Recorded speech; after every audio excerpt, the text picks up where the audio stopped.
A lot of this isn't going to make sense to you, and I'm sorry about that. I'm just going to start at the beginning, with the house.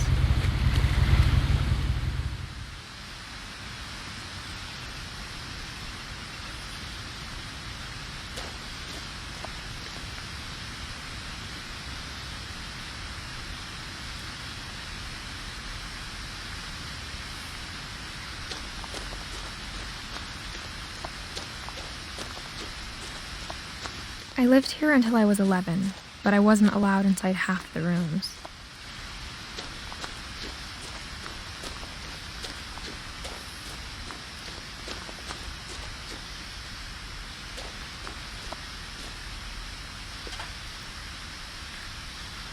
Inside the mailbox were bills from 7 years ago, marked urgent, open immediately.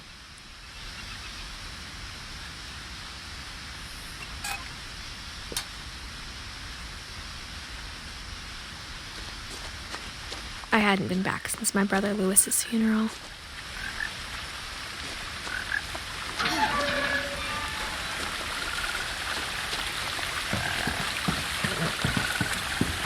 In her will, my mother left me a key, but didn't tell me what it unlocked. Maybe she thought I'd know, or she thought that the mystery would be enough to bring me back.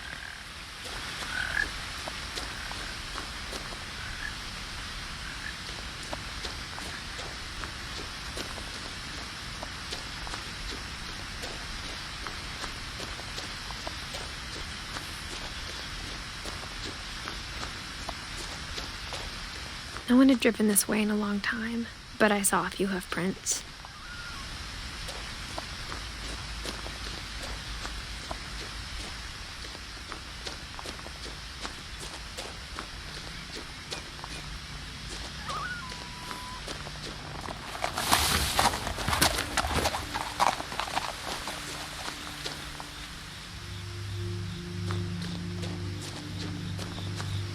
The truth is, even after I inherited the house, I never thought I'd come back to it. But now I had questions about my family that only the house knew the answers to.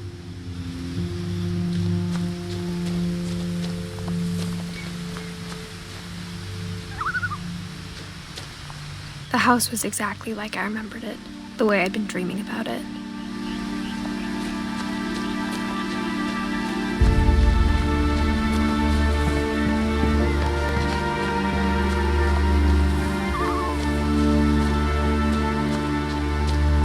As a child, the house made me uncomfortable in a way I couldn't put into words.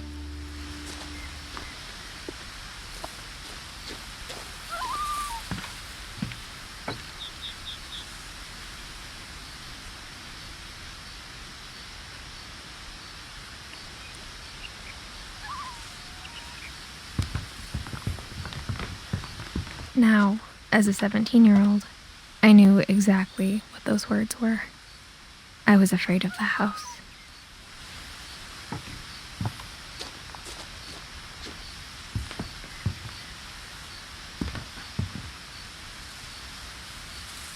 I hoped the key might unlock the front door. It didn't.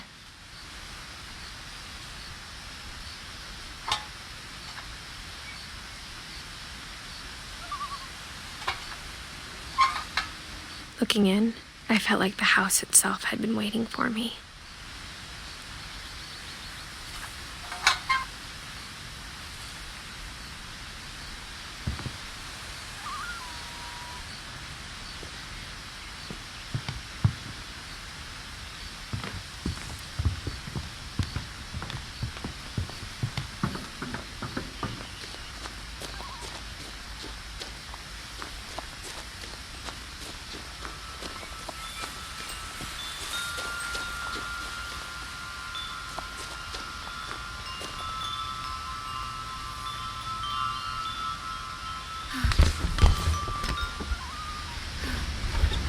Crawling through the doggy door used to be a lot easier when I was 11.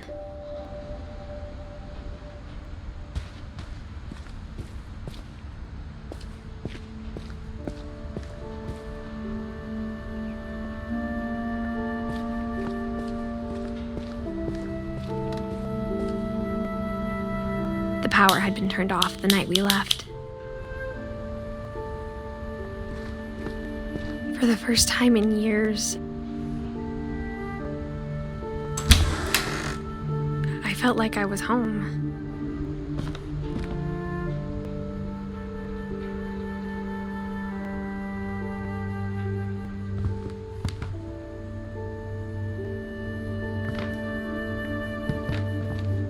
But instead of a family, there were just memories of one.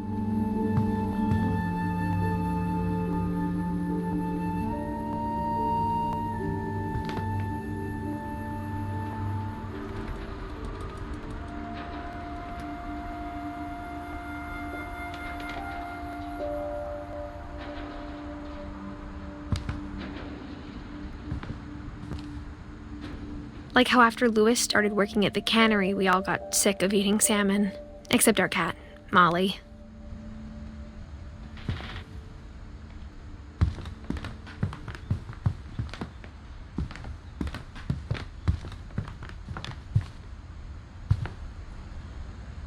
The table was still a wreck from the night we left. It was like a bomb had gone off, killing everyone but sparing the furniture.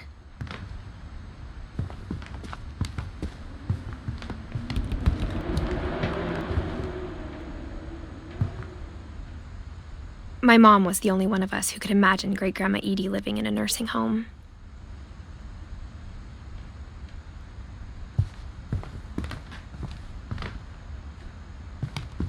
Nothing in the house looked abnormal. There was just too much of it, like a smile with too many teeth. Even the fireplace had a story. Edie told me the bricks came from the original house, after it sank.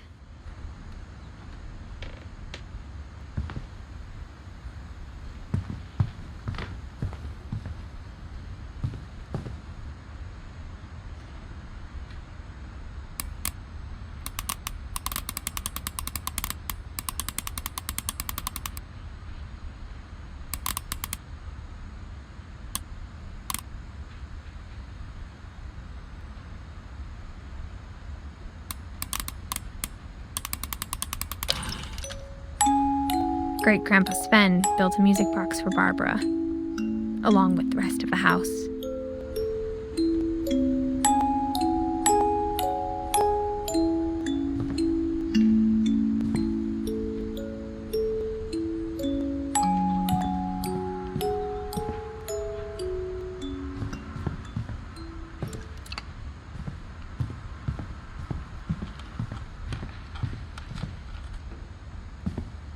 Mom always told me to stay out of the basement, so I wasn't too surprised when the key didn't fit.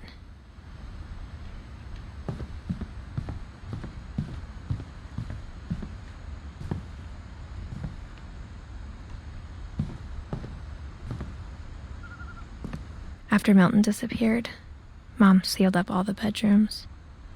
Then Edie retaliated and drilled peepholes.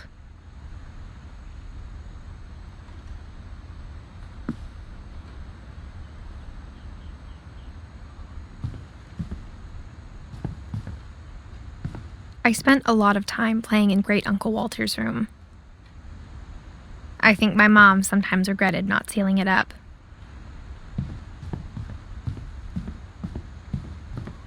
Louis told me there were secret passages, but I never believed him.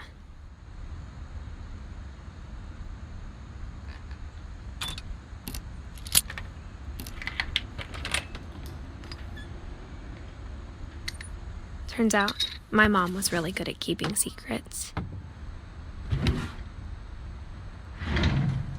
Now it was time to find out what my mom had been afraid of.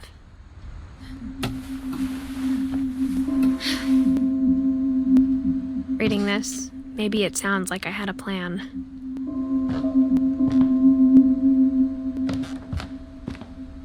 But I had no idea what was behind that door.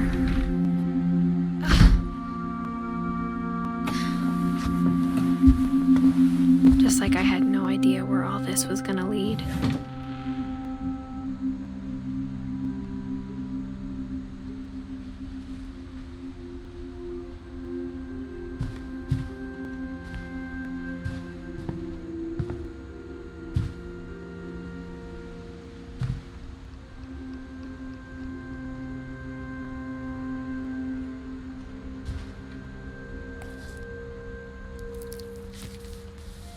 December 13th, 1947. Dear Diary, I'll be gone soon, but I wanted to tell somebody about what's gonna happen. It started when Mom sent me to bed without dinner. I woke up and I was starving, so I looked around for something to eat.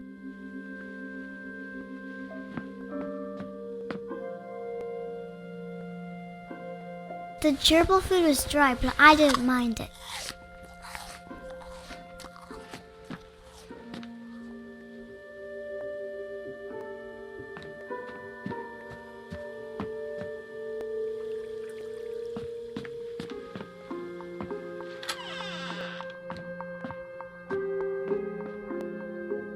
I kept eating and eating.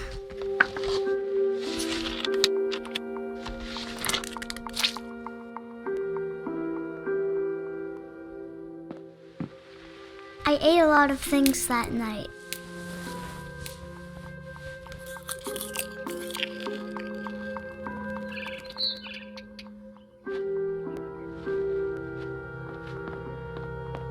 Then I heard chirping outside my window.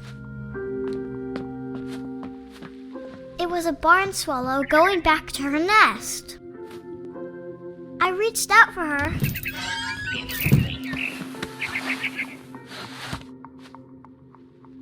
And suddenly, I was a cat.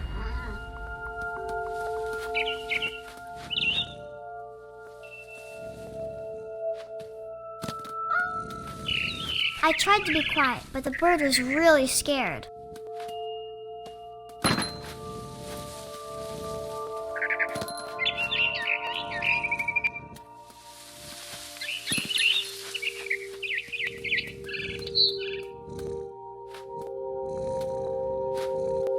Mom and Dad didn't even look at me.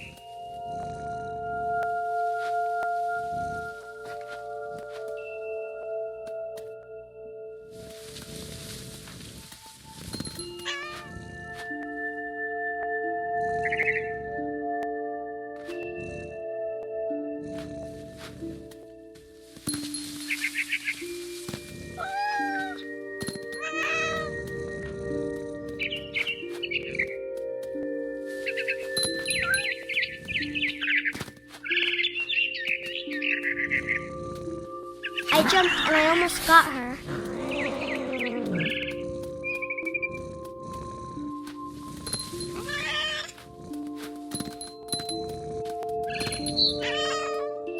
I could tell she was getting really tired. Now I was up in the big tree. I promised Dad I wouldn't climb it anymore. All I cared about was eating that mama bird.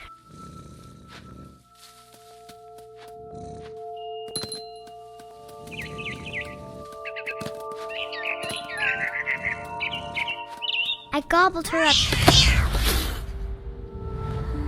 And suddenly, I was an owl. First, all I heard was the wind. Then I heard little teeth nibbling in the grass.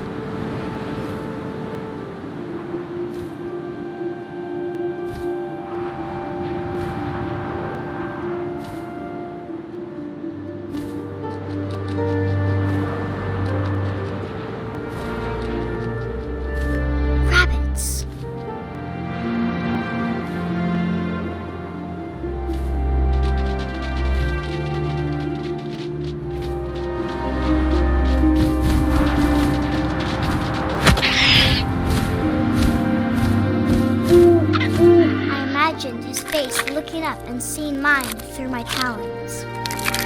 I swallowed him up, and I didn't chew one bit. Then I flew off to find something bigger.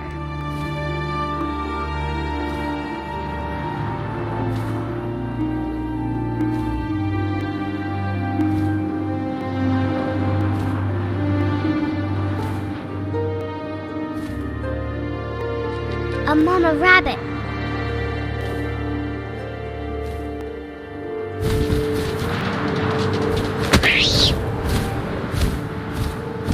She was almost too big to carry. I started choking, but I couldn't stop eating. And suddenly, suddenly, I was a shark.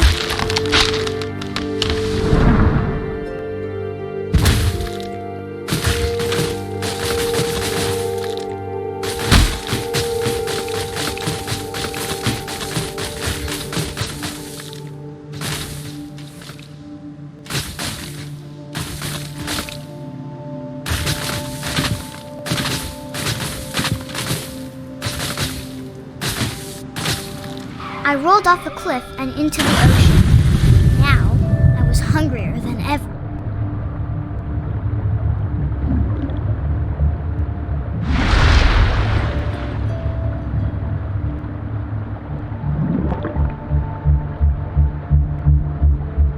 I wanted fat, juicy seals. I tore off her flipper, and it tasted really good.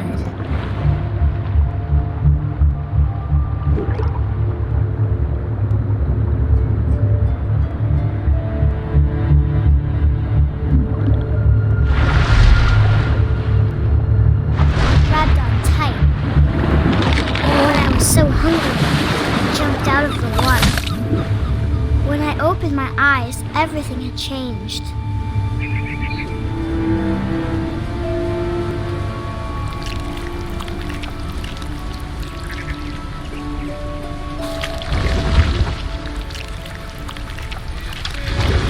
Now I was a monster, and I smelled people everywhere.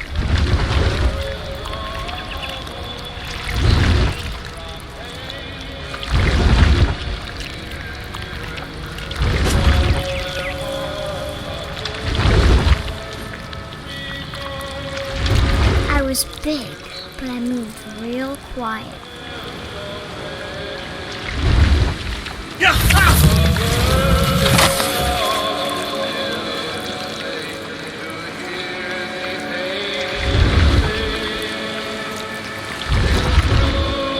I wanted to stop, but also I didn't.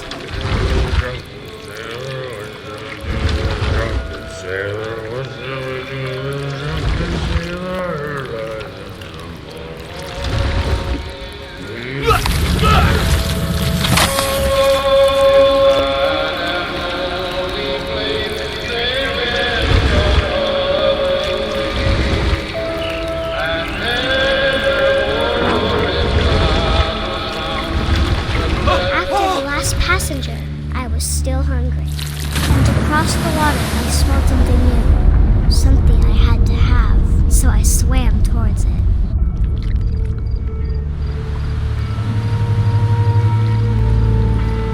I slithered onto the sand, and the good smell went into an old pipe.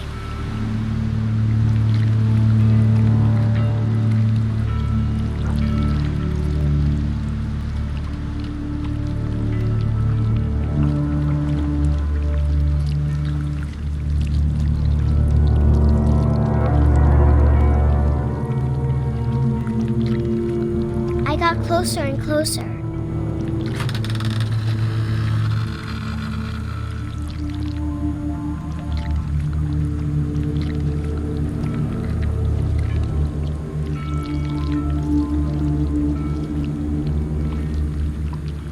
All of my stomach started growling. And suddenly, I was me again. I held my breath for a long time, but I couldn't hear anything. I think it's waiting for me to fall asleep. But it's not going to wait much longer. It needs to feed, and we both know I will be delicious.